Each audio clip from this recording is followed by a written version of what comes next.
Shalom Aleichem, welcome back. Today is February 15, 2025. The month in Hebrew is the month of Shvat, Yud Zayin Shvat, Saturday night. Today we're going to talk about a little bit about Emunah, belief, and also Ashgacha Pratit, divine providence. How everything is already in our life. We have to believe and to see the godliness in our life, to make it some kind of a reality. We can feel it, not just imagine everything that so hard to really, for human being to see the connection between them and God. So just like somebody go to the doctor and is maybe very sick, and they give him some little pill, I don't know, let's say antibiotic, and they said, take it for 5 days and you're going to be okay. It really doesn't make any sense. Little pill, you can put it in your body and they say to you, this will make you better. So it's some kind of a belief. It's not always work. But this is how our life is. We have to believe. In the last paragraph of in Genesis, Joseph, the famous Joseph from the brothers, he makes the brothers swear to him, and he ordered them, commanding them, that the Hebrew word is pakod ifkod, that one day it will come that they're going to leave Egypt, and Hashem, and he's commanding them and ordering them to take his bones, not to leave him in Egypt. And he knows the future. He already knows what's going to happen. Everything is written. So when Moses left Egypt, after the few hundred years that they spent in Egypt, and Moses left Egypt with all Bnei Israel, and they go to the Promised Land. It says in the Bible, it says that, and Moses took the bones of Joseph with him, for he had made the children of Israel swear. He said, God will surely remember you, and you shall bring my bones up from here with you. So it's some kind of a prophecy that happened, that Joseph saw and make Moses take his bones from there. And when Hashem command Moses to go and take the Jewish people from Egypt, he used the same word, pakod pakaliti, command. So it says like this, go and tell the elders of Israel and say to them, Hashem, the God of your forefathers, saying, I have indeed taken account, and I remember of what you have done in Egypt. And again, using the word pakod pakaliti. So we see this kind of a word, account and order, is the kind of the secret word that Hashem is using, and Yosef is using, and he tell Moshe Rabbeinu to use, and he's talking to Moses, and he's telling that. And when Moses come to Bnei Israel, after Hashem talked to him in Mount Sinai, and Moses tell him, what I'm going to tell him? What's the secret word? What's the word I have to use? He said, tell pakod pakaliti. Again, I will order and I count. That's the secret word. And Moses go to Bnei Israel and he said, Hashem sent me to save you. So they said, what's the secret word? He said, pakod pakaliti. That's the secret word. And then they believe him and they said, okay, you are the guy. You're the man. Take us from Egypt. And so now this is all divine providence that we are trying to show over here. And then Moses really doesn't want to go. When Hashem is talking to him, he really doesn't go. And he said, You know, he said to Hashem, I'm really not, I'm heavy on my mouth, I'm not speaking well, and I really don't want to go. My mouth is, I'm stuttering, So Hashem is telling him, who gave man a mouth? Or who makes one mute or deaf, or sighted or blind? Is it not me, Hashem? So now go. We see that how, in details, Hashem said, I'm in charge of everything. I didn't create the world and I left. It cannot be a world without me in the world every second. We talked about it before, other videos that I did, and I don't want to repeat, but the point is that here we see that Hashem tell him, who made somebody blind, who made somebody deaf, everything is me. So you go and I'll be with you, I will speak with you.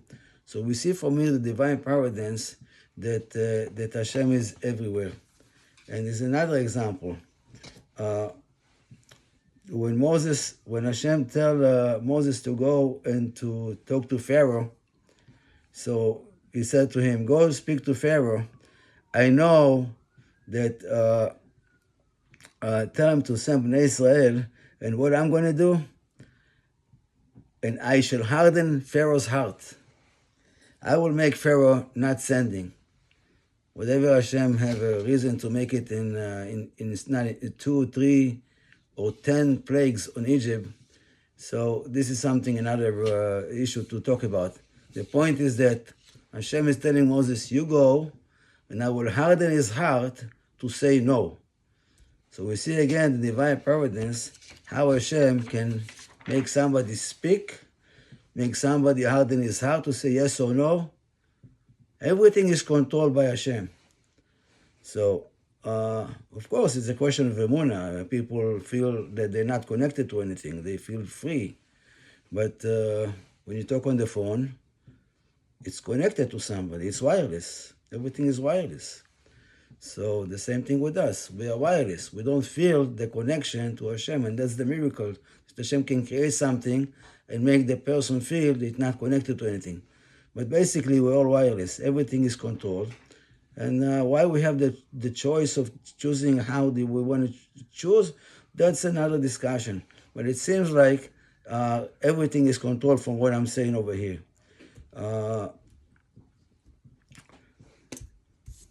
How to change our mind?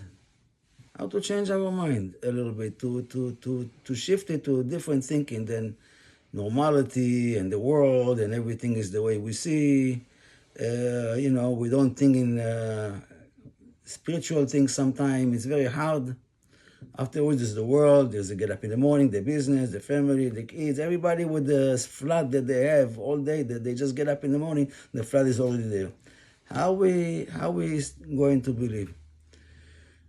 So, when Hashem's talking to Abraham, and he tells him to go sacrifice his son, so Abraham get up in the morning, and he go and he chop some wood, so he have for the fire, for the sacrifice. So I'm going to translate from Hebrew. It's not always maybe the perfect, but I'm going to try to do the best. And by the way, if anybody have any questions or wanted to more in details, because the translation lose a little bit, I'm always available and be very happy. Somebody call me on the WhatsApp, and we can I can explain a little bit more in details if it's hard to understand now. So Abraham go and he take the axe and he go chop the wood. First thing for the sacrifice. So in Hebrew, by Avaka, it's chop the wood. The wood in Hebrew is called etz, a tree. So you take the axe and you go and split the wood, the tree. The tree in Hebrew is etz. And etz is from the word Eitzah, advice. So again, Abraham take the axe to chop the wood, the tree. It says, and chop the etz, and the etz is Eitzah, advice. So when a person wants to come out from his thought to transfer it to a godly thought, you have to get rid of your Eitzah, advice that all the time, Eitzot, the advice all the time, running, it never stops. But to shift it to more godly thought by saying, what is my purpose of being here besides just me and me and me? How can I make a partnership with God that He can be an active partner in my life? Make Him an active partner in your life. Everybody, you have the business. You have one guy is in the shop, maybe making the material. One is in the sales. It's a partnership. So the same thing over here. The Eitzah that we have to transfer it to an Eitzah, advice of what Hashem would want me to do now and how He want me to do. So this is the main thing of trying to shift the mind of thinking in a godly ways, in a godly thought, what Hashem wants from us. I'll give you an example from Psalms. The book of Psalms, 85, in the end, it says like this. I heard that from a rabbi. His name is Yecheskel Sofer. And I'm going to repeat it now. He said on this line over here in Psalms 85, it says, the truth will sprout from the earth, and the righteousness will peer from heaven. The Lord too will bestow goodness, and our land will yield its products. Righteousness shall walk before Him, and He shall set His footsteps in its path. So we see that, first of all, He said, truth will sprout from earth. So the rabbi that said that, he said, what do you have to put something in the ground for it to sprout? Take an apple seed, you make apples. You make tomato seed, you put tomatoes. But to sprout the truth from earth, and righteousness will peer from heaven, what do you put in the ground? What do you seed? So he said, all the lies that's going on in the world.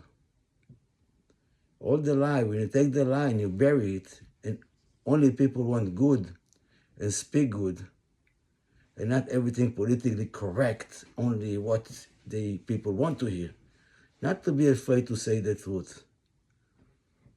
You say the truth, you be good, your neighbor will hear you, or say, I have to be good. This lie have to disappear from the world. And we see now that what happened in the world in politics. See in the news, how many people are so scared of what's going on because they got caught lying and cheating and stealing. It's like hit the fan, everything now is like the truth coming out about everything. Very, very scary to some people. They like to stay where they are. They're comfortable with the lies, with the stealing. Scary.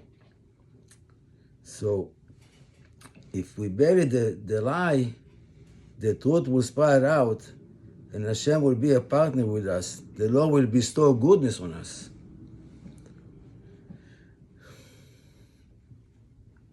That's what we have to do. We have to be a partner with good. Try to do the good. When Moses talked to Pharaoh, after, the 7 or the 8 plague that they give him, and Pharaoh said, well, after 7, 8 plagues, I think I had enough. What you have in mind? Who's going to leave Egypt? You know, like you're going to sacrifice for a few days in the desert, but maybe you don't have to take everybody.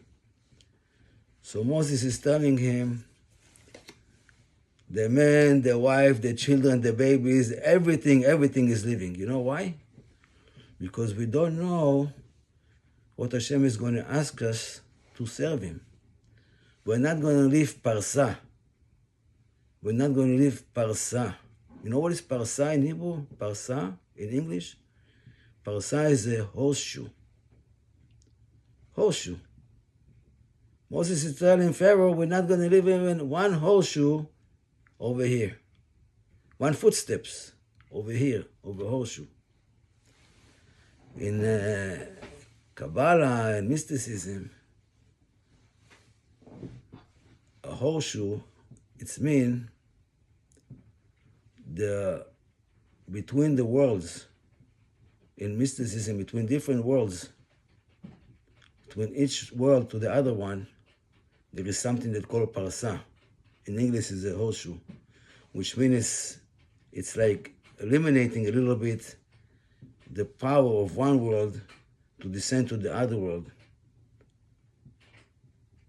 So really what Moses is maybe meaning over here is telling, you know what? When Hashem is going to take us from Egypt, and you know we're going to go to the Yam Suf, rip the ocean and go through, and Hashem is going to appear to us, we're going to see godliness. We're going to see everything open to the heaven without any curtains, without any stopping. So the revelation is going to be so great and so good, and that's what he's saying over here maybe. We're not going to leave any horseshoe in between to separate the worlds. Everything is going to be open when we live over here. Hashem is going to make it such a great thing that everything is going to be happen. And that's now when we are in time of Mashiach. We are in time of Mashiach because we see the good is starting to win in the world. And that says in the Gemara. If you don't know what is the Gemara, I tell you, the Hebrew Bible is not just the 5 books of Moses. Just to read the 5 books of Moses, it's not really understood, it's just a story. It has to be understood more in a deeper meaning, in a parable. The Bible is a parable. I said many times before. It happened, of course it's happened. But it's a parable to understand, like King Solomon used to say 3,000 parables to explain one little thing. There's stories and stories and stories and stories to try to explain one thing. I'll give you an example. You have a kid, for example. You take the kid to the park. And in the park, you want the kid to go on the climbing on the walls. There's today a lot of this in all the parks, climbing on the wall. So it's a little thing, according to the age of the kid, little kid, and you want him to climb a little bit on the wall. Why do you want him to climb on the wall? It's hard, he can fall. So he doesn't maybe want, but you encouraging him and everything, and yes, he's going there and he's climbing on the wall, and it's great, very nice job. So there is a reason, of course. You want to get better abilities, get smarter, to think how we can find in the wall, how to go up on the wall and everything, to get smarter, to get more athletics. So, but it's hard. You're giving him something hard. Why do you want him to do it? You can be just good all the time. No, but as everybody knows, you can't be good all the time. You have to give a test. So this testing is just to get better. The same thing with us. Hashem is all the time testing us and giving us tests, not because He's mean or He wants our bad. He's testing us to elevating. Every test is to elevate us to the next level. That means testing. In Hebrew, it's a nes. Nes is mean elevation, to elevate us to the next level.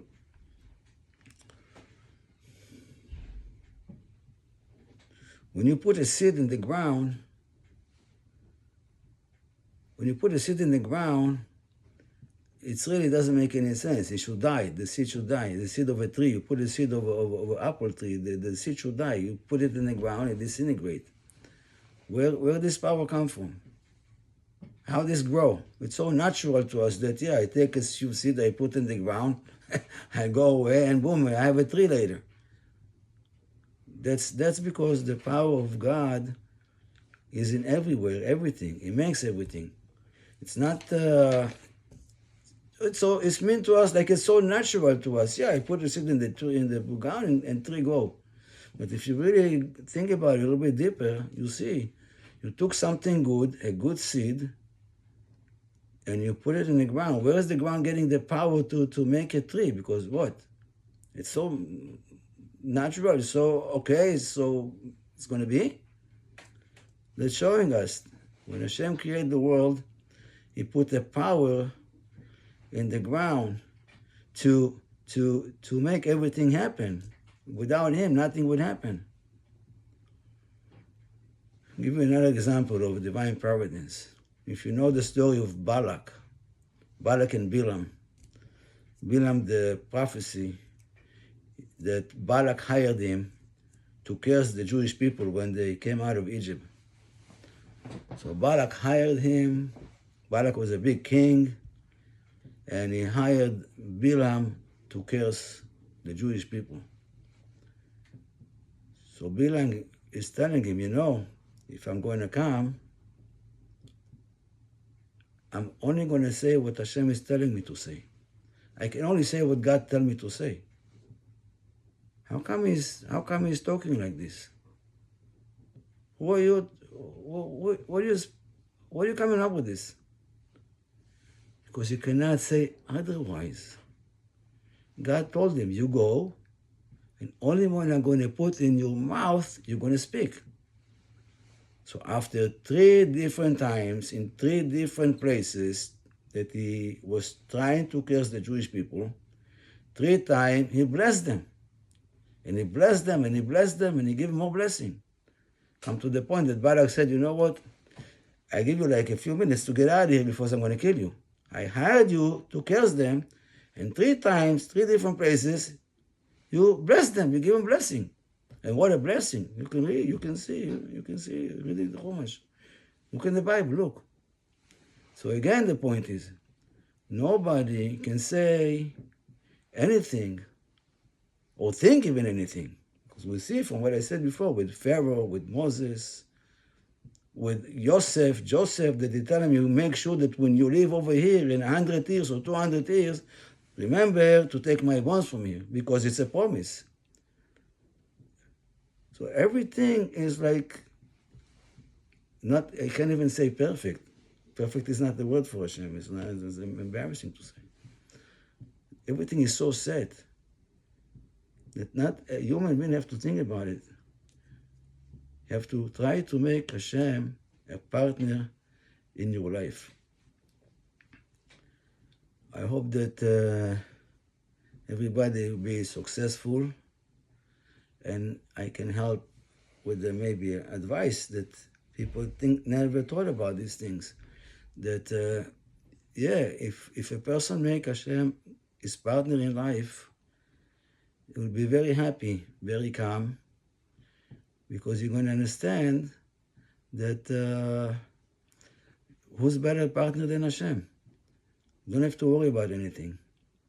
So to take the Bible and to read it, to come into the letters, you know, that's what happened with Noah, but we talked about it before, I don't want to repeat. That there's a mabul in the flood, in life, and problem and worries.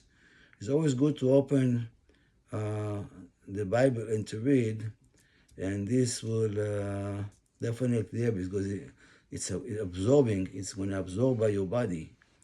So again, anybody want any question or anything can always get in touch with me, chasidutfactory.com.